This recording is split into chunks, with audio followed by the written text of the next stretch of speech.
Hey friends, how are you doing? I'm doing well. Welcome or welcome back to another episode of the Beer Knits podcast, where we talk all things beer, knitting, crocheting, sometimes cross stitching, and every now and then a little bit of spinning. I don't have a beer with me today. I know it's been a while since that has happened, but we've been running around like nutsos pretty much all day. We kicked off our day with the Lehigh Valley Fiber Festival, which I will have a short coming on that shortly. Excuse the pun.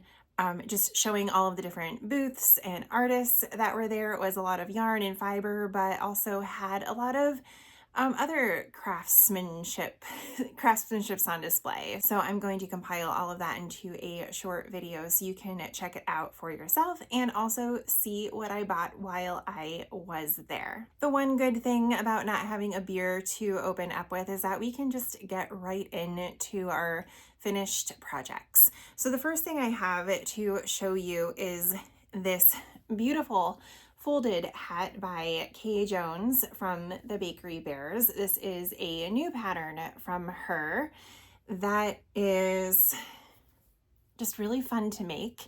Essentially what it is you cast it on and you knit for a little while, and then you fold the brim, and then you knit the rest of the hat.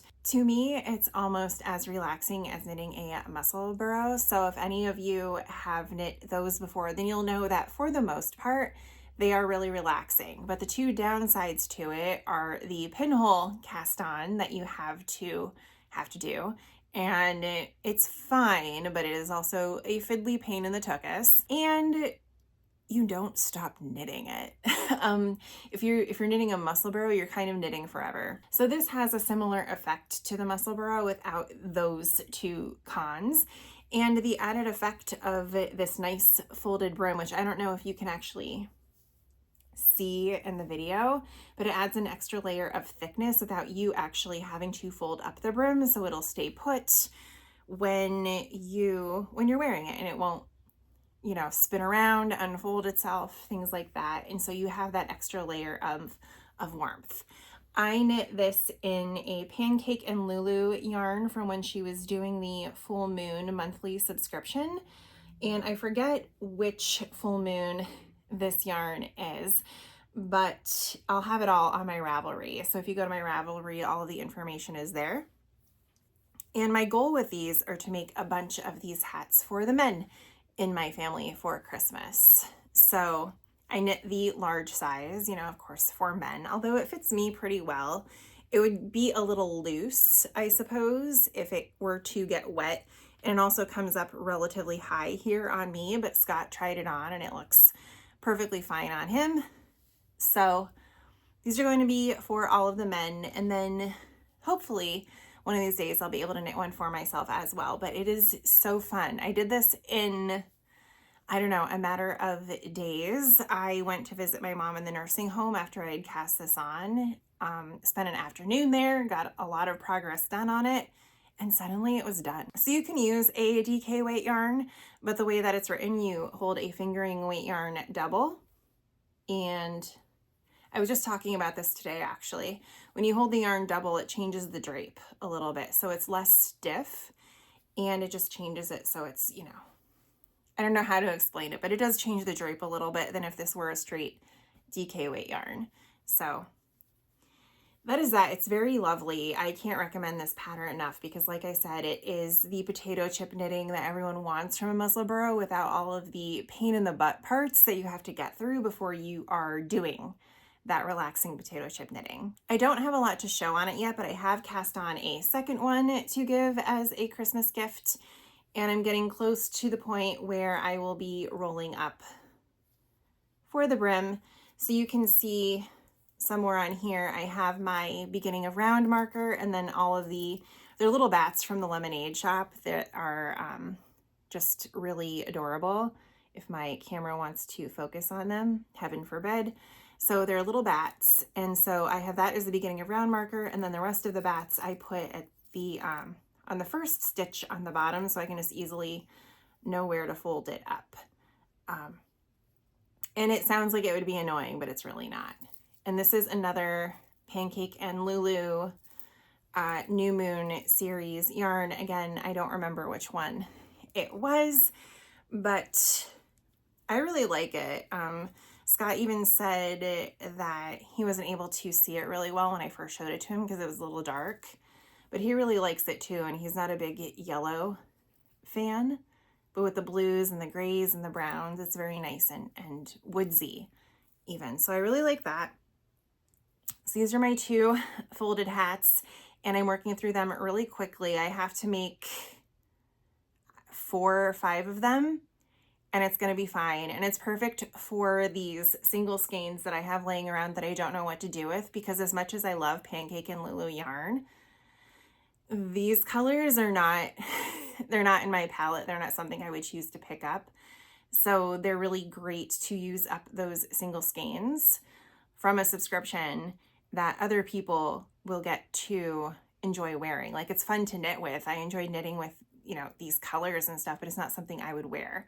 So I know other people who will wear them and they'll enjoy it. So totally perfect pattern for that. There's enough left over that I can make, you know, a cozy memories blanket or something like that. So I have enough scraps where I can work it into those scrappy projects without it taking up a ton of room in my stash, which is really perfect. So really enjoying that. Then I finished another pair of vanilla bean socks. I'm not sure if I showed these the last time. It's been a while again since the last time I recorded. But this is in a Haunted Mansion themed yarn, and I forget who the dyer is, but I'll have it listed here and on my Ravelry page, so you can make sure to go check that out if you're really curious. I think it's like Buxom Cat Knits or something like that.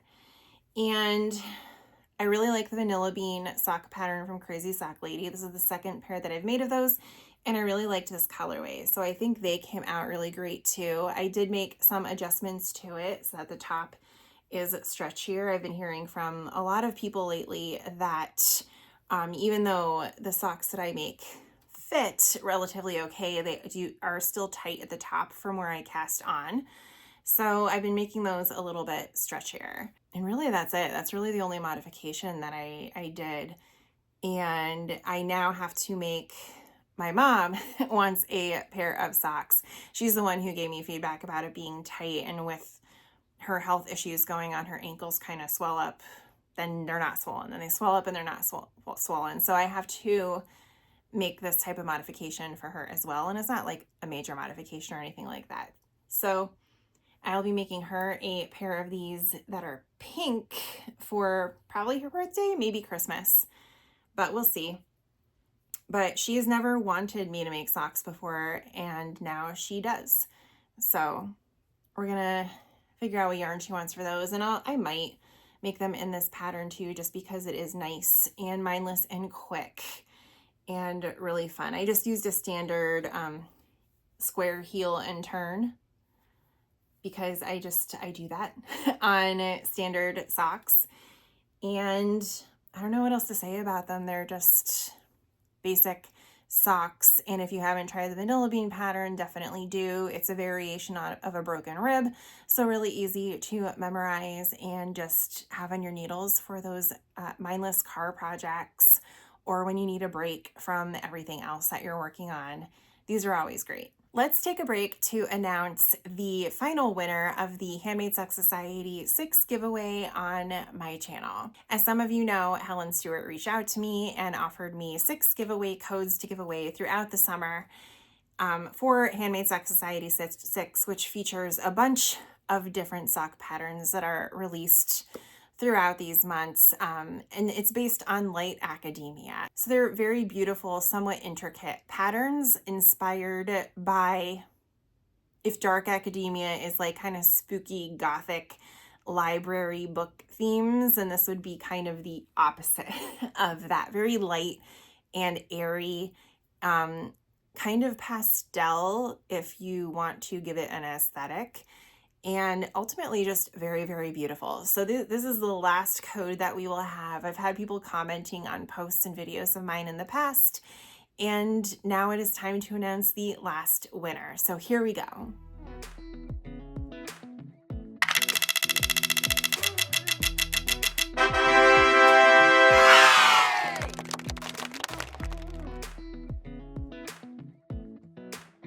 Congrats to the winner. Make sure to send me an email at the address below and I will shoot you over your code to claim your patterns. And then honestly, I'm going through my stuff and I finished a lot, but I don't have a lot that I'm currently working on to show you because it's all for Vlogtober to an extent, but let's just get through this and see where we land. I talked about this the last time, but this is a corner to corner blanket from Hirschner's using their worsted 8 yarn. And again, not a whole lot to say about this, and it's really hard to hold up and show you. So I'll insert a picture. But for some reason, I was really in the mood to crochet just a bunch of Halloween stuff this year. And I think I mentioned it before, but I get in a crocheting mood every single fall. There's just something about it that's comforting. And so this very quickly became a comfort project for me with everything going on. And I think it is beautiful. It's super sparkly, which I think it's picking up on the camera and you can see it. And I've actually been using it. I've been using it downstairs. And somehow, I don't know how, but somehow my entire membership also got obsessed with this kit that you can get from Hirschner's. And so we were all making different variations of this blanket. Like there's one that has a Pinkoween vibe, for example. And then someone else is making one in these colors, which to me are very Halloween-y. And I just love it. And it's super warm. Not that I need something super warm yet, because for the most part, it's still unbearably hot for it being the end of September. But there are nights where it's cooler. And so I use this. The dogs also like it because heaven forbid I have a blanket to myself ever. Every time I make a blanket, one of the dogs claims it. And yeah, I would say definitely check out Hirschner's kits. I know everything going on with like the tariffs and everything like that. People forget that Hirschner's exists, but they have a lot of free shipping promos. Or right now they're having like a $5 shipping promo. So it's a cheap flat fee or no fee at all if you get it within those time periods. And then that really helps offset the cost. And usually I will get enough coupons to offset the cost of their shipping normally anyway, because I think they use FedEx. And when you place an order, you get it really quickly. So to me, it's worth it to have the kits in hand. The yarn is pretty good. There were a few factory knots in the balls, I'm not gonna lie. So there were a few factory knots, but for this type of blanket, I don't really care about them. And otherwise, they're really easy to cut out and just deal with. But I think I used all 7 balls on this. I got maybe a third of the way through the last ball on the border. So I do have some left, which is totally fine. Not really sure what I'm going to do with it, but I do like the color. So maybe I can do, I don't know, maybe I do a pillowcase or something to coordinate with it in the future. But I really enjoyed this. I'm looking forward to washing it because I think it's going to get really soft. Like it's one of those acrylics that's going to be kind of soft.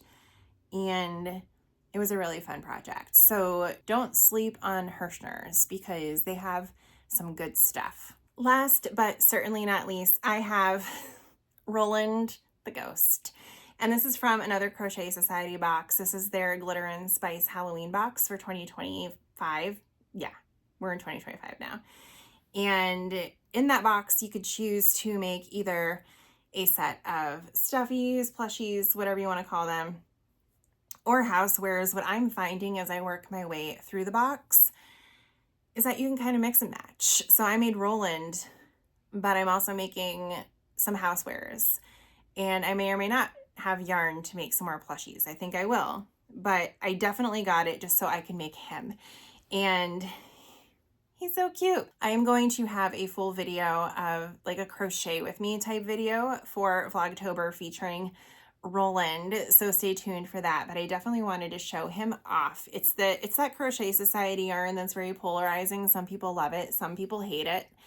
And the instructions were really easy. He came with his own little hook to use with him, and it wasn't as fiddly as I thought it was going to be. I thought making the roller skates was going to be terrible. It wasn't. I thought the embroidery was going to be terrible. It wasn't. They're just lazy daisy stitches. Woohoo. Nothing major there. And he didn't have safety eyes. I hate safety eyes, which made life grand. So now I've got little Roland, and like I said, I have a full video coming out featuring him during Vlogtober, and I'm looking forward to that. That's it for this episode. I can already feel my allergies taking their toll on me, and I'm starting to get congested because that's just how we do seasonal changes over here. But I guess a couple things. One that I already touched on is Vlogtober. I have already been filming some videos for that, and if everything works out, Scott and I will be traveling tomorrow to do some more filming for Vlogtober. But ultimately the goal is to not release a video every day necessarily, but historically I've released a video every week, and I don't want to do that either.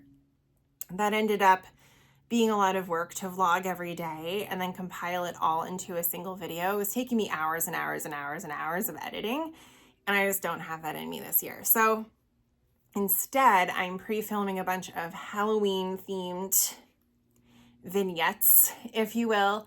And so far we've built a couple Lego sets. I've done a few Crochet Society Halloween things like Roland, and we're going to take a couple October themed trips between now and October. And I have plans for other projects as well, which I think will be pretty fun. So stay tuned for that, because believe it or not, October is right around the corner. We are here. This time of year always moves fast, so it's just a race.